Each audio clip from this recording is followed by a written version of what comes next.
So 2022 is coming to an end, and I think we're in the middle of an interesting place in the industry right now. A lot of the superstars that defined the last 10 years of music aren't getting old, but they're not as ambitious with their musical output as they used to be. The big stars, they've already had their run of #1 albums, they've already had their critical acclaim, they're not trying to conquer the music industry anymore. So you have this void where the new generation of superstars is still ramping up and figuring out what their careers will look like, while the current superstars are either absent or not chasing big hits anymore. I mean, you can really see it everywhere, from honestly Nevermind to Mr. Morale and The Fall Off just being these kind of quiet, more low-key, less commercially ambitious albums, to Kanye really going off the rails in terms of album quality for the last 4 or 5 years, to Travis Scott and A$AP Rocky being basically absent from the industry for the past 4 years, and even someone like Post Malone, who was once a major force in commercial music, pretty much giving up on his records. I really do think we're in a lull right now in terms of superstar artists actually putting out music. At the same time, we also have the lost potential of all the insanely popular young stars who have died in the last few years, from X and Juice Wrld and Mac Miller to Pop Smoke and King Von, and how those artists who were on the way up just don't have any music left to be released. So let's look at the actual real numbers. What's the most popular stuff today? Where is music going? Where is it going to be in the next few years? And which artists are really here to stay? First up in the top 10, I think there's some stuff that's pretty obvious and some other stuff that's pretty surprising at the same time. Drake being #1 with 6.7 billion streams so far this year isn't a surprise to anybody. And I also found a source from last year that says 1 in every 125 streams total were Drake songs. That's an insane number.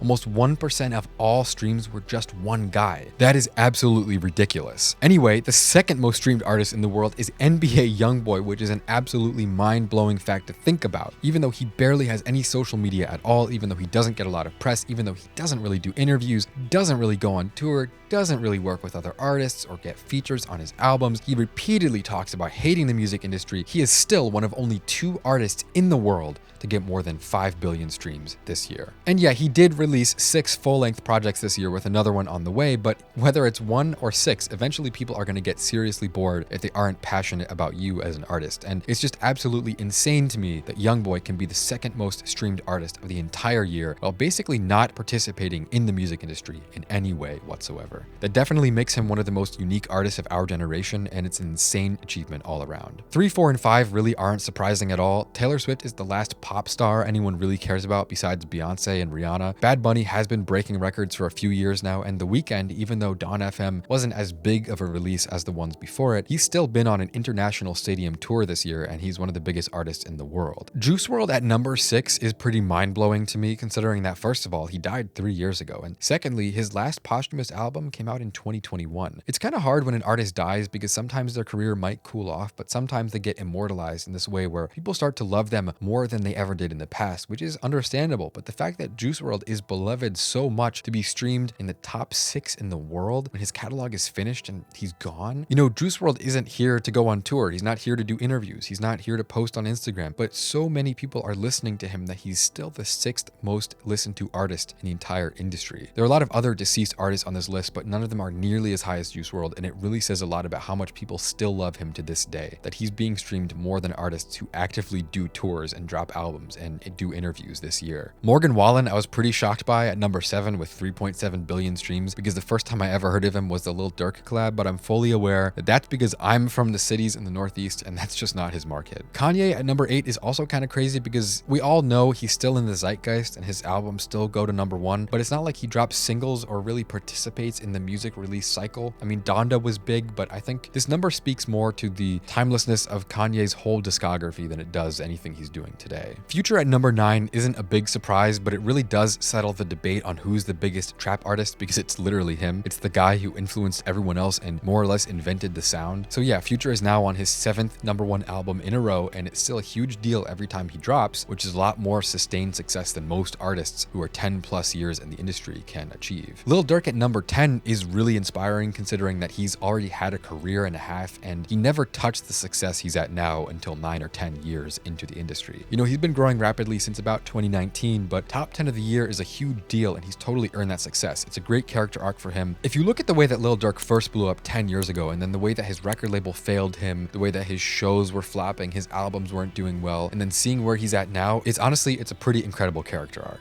Eminem at #11 is pretty surprising to me, but again, I guess I just don't get it because I don't come from the sort of place where people love Eminem. I never listened to it when I was growing growing up at all. And it's even weirder because as far as I'm concerned, Eminem hasn't put out a good album in years. I do understand he's a really beloved artist and probably will be for the next 50 years, 60 years, but it's pretty crazy that someone whose best work came out 20 years ago is still performing this well. But I guess that's just further proof that Eminem really is one of the best to ever do it, even if someone like me doesn't really care about his music. Rod Wave is another NBA YoungBoy type artist. Rod Wave doesn't get much media attention, his albums aren't critically acclaimed, his sound and style isn't gentrified, but there's so much organic support around him that he doesn't need that element. He has real fans that love his music, and that helps him far more than the millions of marketing dollars that get pumped into artists who are far below him on this list. Kendrick at number 13 isn't really surprising. I mean, Mr. Morale dropped about halfway into the year, and even though it went number 1, it was kind of a sleeper album that a lot of people didn't stream. It didn't have a big single, it didn't have any anthemic songs, plus Kendrick hasn't dropped in the past 5 years before then. In my mind, Mr. Morale is still an instant classic, but I get why Kendrick isn't that high on this list. Lil Baby at number 14 is great. He's one of my favorite artists right now. He has been for a few years, but it also goes to show someone as insanely popular as Lil Baby is still beat by the organic love for artists like Rod Wave and YoungBoy. Post Malone at number 15 has gotta be mostly legacy streams. I feel like his album this year was a big letdown artistically, commercially, and he just seems burnt out by the industry, and I think that reflected in the poor sales for 12 Karat Toothache. You know, Post Malone's days of getting a billion views on his music videos, it's probably mostly over, but that sort of success still has a really long shelf life, which puts him pretty high up on the list. Harry Styles at number 16, to me, really shows that a lot of his perceived popularity comes from the media support he has, because you see his face and hear his name absolutely everywhere, but at the same time, he gets like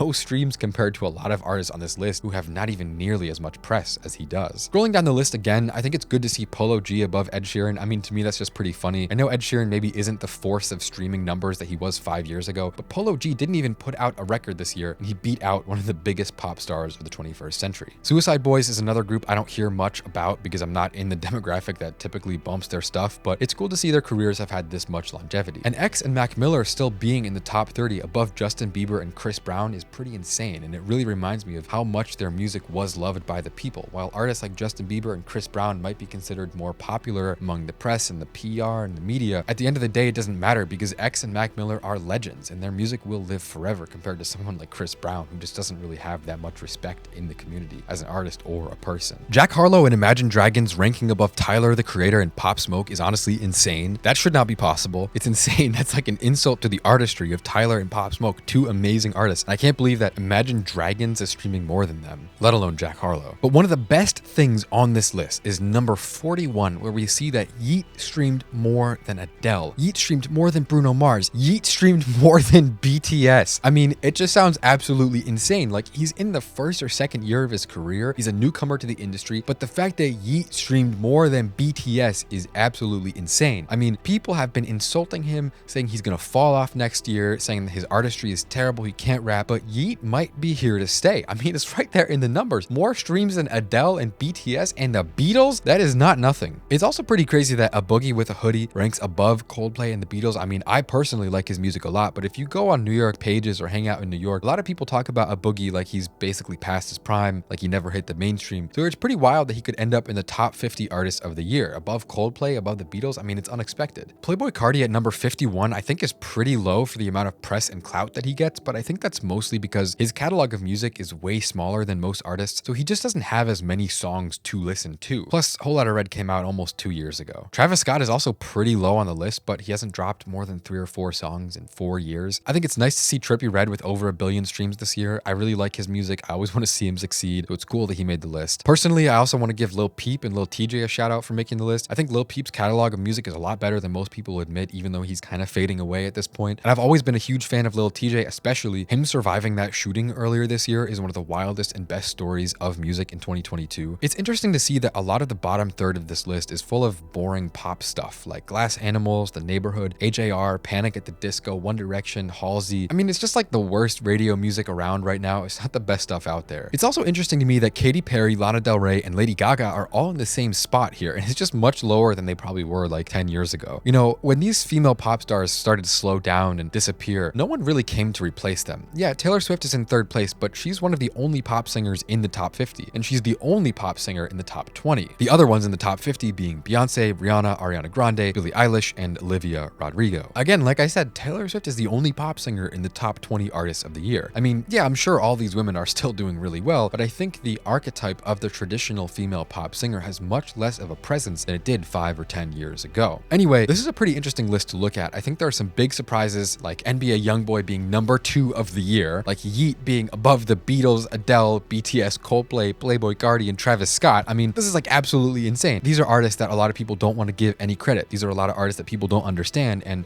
consequently spend a lot of time insulting them. But these are the artists that may be the future of the music industry. Lil Baby, Rod Wave, NBA YoungBoy, Yeet. These guys have the numbers to back it up. But at the same time, a lot of these guys who have been in the industry 10, 20 years, Drake, The Weeknd, Kanye, Kendrick Lamar, J. Cole, they're still holding up. These guys are still getting billions of streams every year. They're still in the top 10. And at least for right now, they're not going to get replaced by younger artists who are still on the come up. Anyway, guys, thank you for watching. This has been the top artists of 2022. As always, feel free to join my Discord server. Check me out on Nebula if you want to see more good content, ad and sponsor free. And as always, I'm Philip, this is Volksgeist, and I will see you all very soon.